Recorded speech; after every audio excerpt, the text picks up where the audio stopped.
Hello, it is your host, Mariam Ernest, and welcome to the Recovery from Fragmented Families podcast. This podcast is dedicated to you, my wonderful listeners and subscribers who have been affected by family estrangement. And now you seek out your own journey to emotional recovery, inner healing, and self-discovery. This podcast will cover all aspects of family estrangement and will dig deeper to uncover the deep-seated reasons of why people choose to cut ties with their families for good, or why others have been cut off by their families. But most importantly, we will cover how they have made a full recovery from this, or at least how to live with it. These conversations will not only inspire you, motivate you, and educate you, but will also serve as a guide to a life of fulfillment, free from anger and resentment, by activating your inner strength of resilience and transforming your mindset. We can't wait for you to join us. You are amongst families and friends. So let's get started on this journey.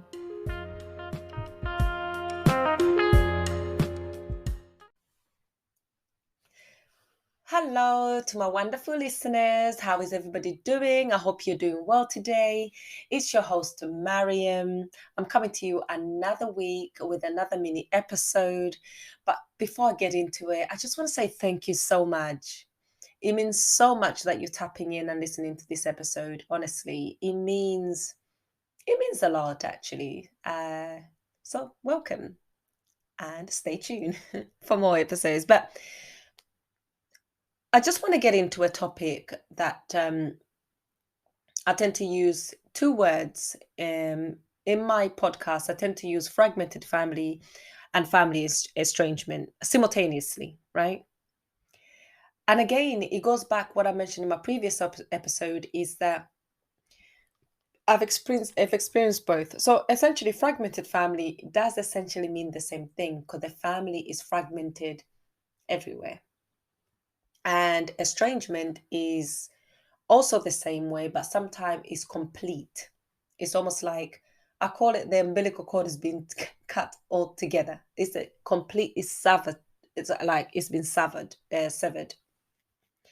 altogether. As in, there's very little chance of reconciliation, right? Of course, you can never say never because people have known to come together after 10, 15, 20 years. You know how sometimes things can just change your perception. But anyway, so what I want to talk about is this particular part is about fragmented families. So this is a family that you're not particularly estranged with, but due to their lifestyle, you cannot really have a relationship that's conducive to a loving warmth, any kind of that relationship. So in my case, I have a family member that they've been, I'll say maybe from their early mid-20s, they've been suffering from, they've had severe addiction to substances. And because of that, it's hindered, I guess it's been a barrier to forming a relationship of perhaps what a sibling would look like, right? And in my situation, again, it's one of those things that everybody comes into this life, they have their own different experiences, right? Whether we'd like the life they're living, there's nothing really we can do. We know substance misuse is a big problem. And when someone is, I guess, enmeshed in it, when that is somebody else's way of living, it does impact on how they relate to other people around them, right?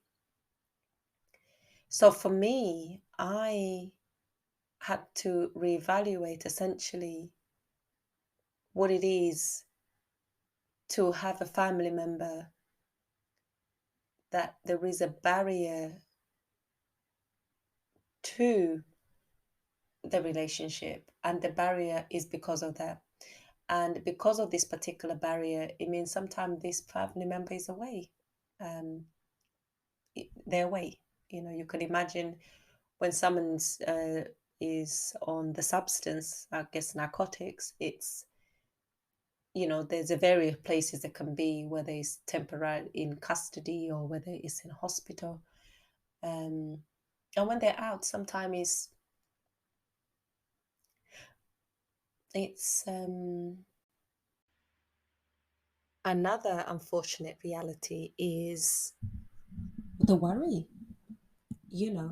That lifestyle sometimes it's a risk. In matter of fact, it's the risk factor, right? For many things, as I said, sometime in custody, sometime in hospital, right? And I don't need to spell out the details how somebody with substance misuse ends up in a hospital.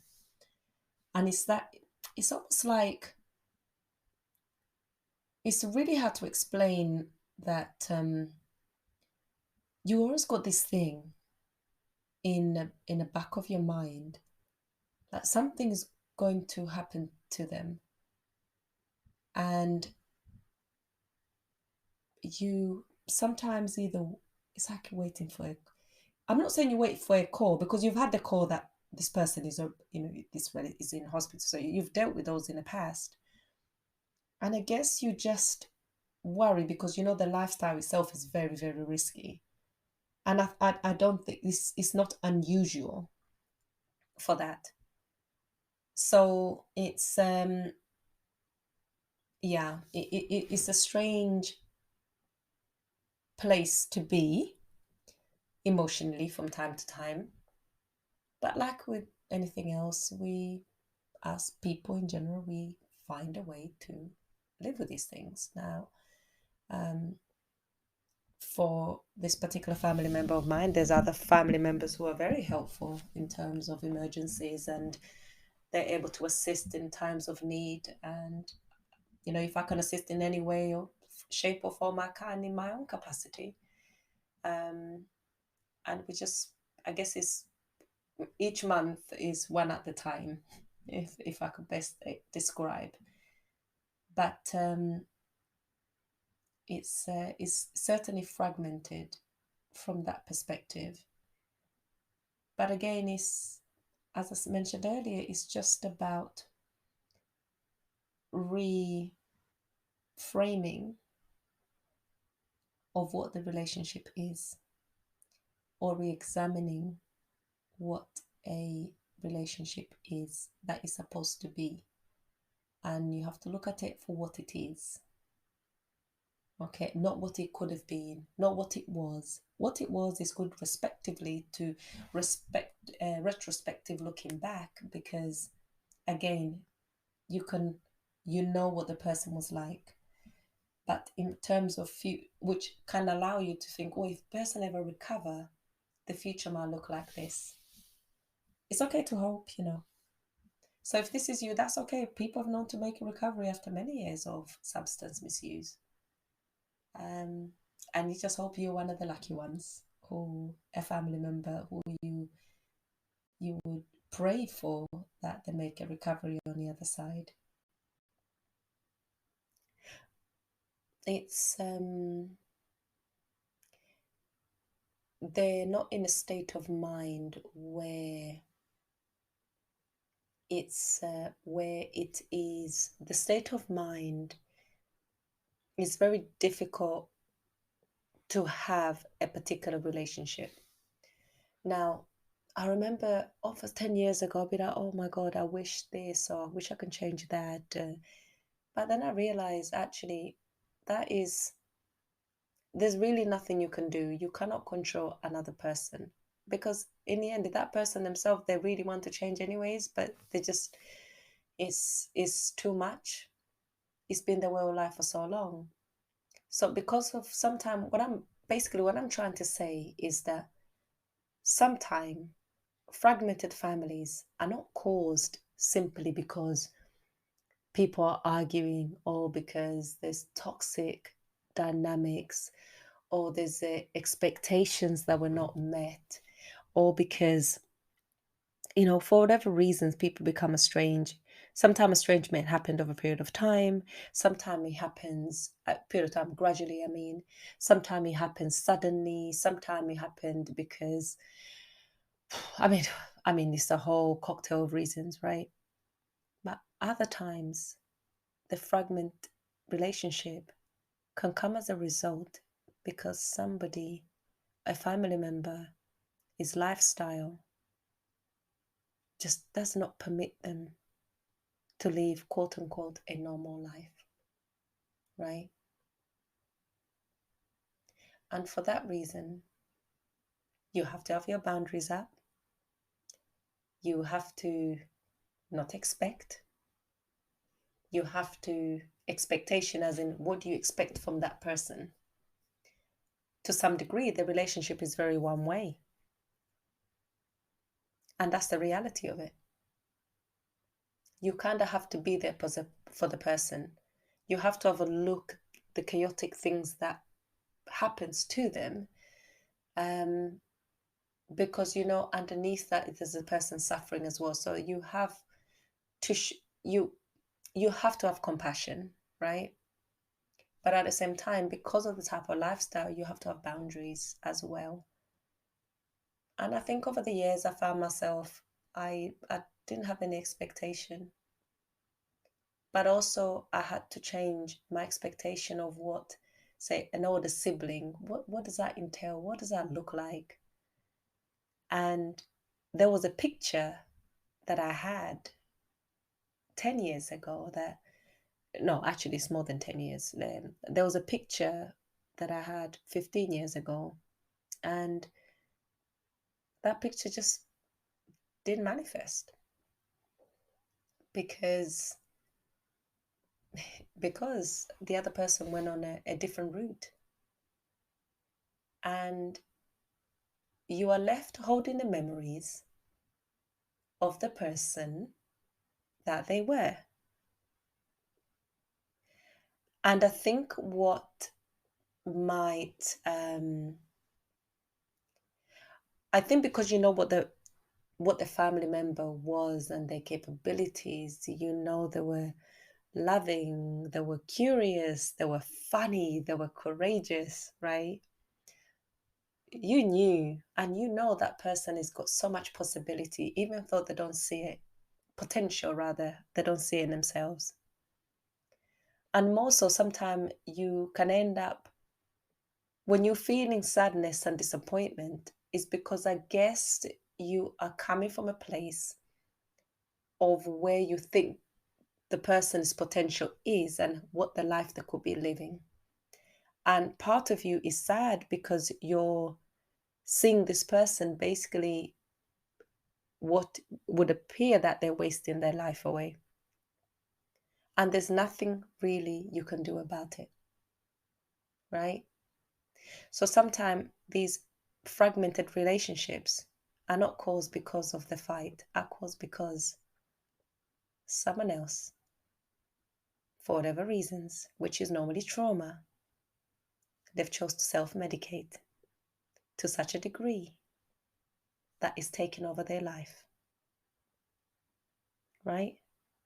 And it's really, really important to understand that you cannot control anyone apart from yourself. And if this is you, if you do have a family member and you've become estranged from them because of the lifestyle that they've chosen, I want to hear from you. And what was your coping mechanism? How did you reframe that relationship? Do you see this particular family member? And if so, how? What boundaries did you put up? What expectation did you have of this person? Because that's often is what we get stuck on, the expectation or the potential of the person, because we know them from the day they were born. We know who they are. And we know their dreams and aspirations because they shared them with us before the circumstances took over, right?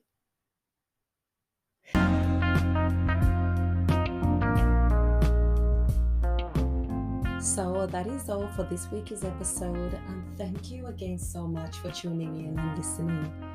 Honestly, I honestly believe sharing our stories enables others to identify and heal in a process. Going through life circumstances where there is a family member with an addiction, it can be easy, right? Some people it's the parents, some people is the aunts and uncles, some people is siblings. The variation of addiction is vast. So if you have identified with the story that I've just shared, by all means reach out to me. I would love to hear your stories. Did you become estranged, or did you become fragmented in the process? As I know, it can be very difficult when a family member has an addiction. I would like to hear from you. If you go on my Instagram page, my handle is Recovery from Fragmented Families. Or you can reach me on my email, which is recoveryfromfragmentedfamilies@gmail.com. And on my Instagram page, you can just click on my bio and book a discovery call with me. Oh, thank you so much. And again, it means so much that you're listening. Okay then, I'll catch you next week. Thank you again. Bye.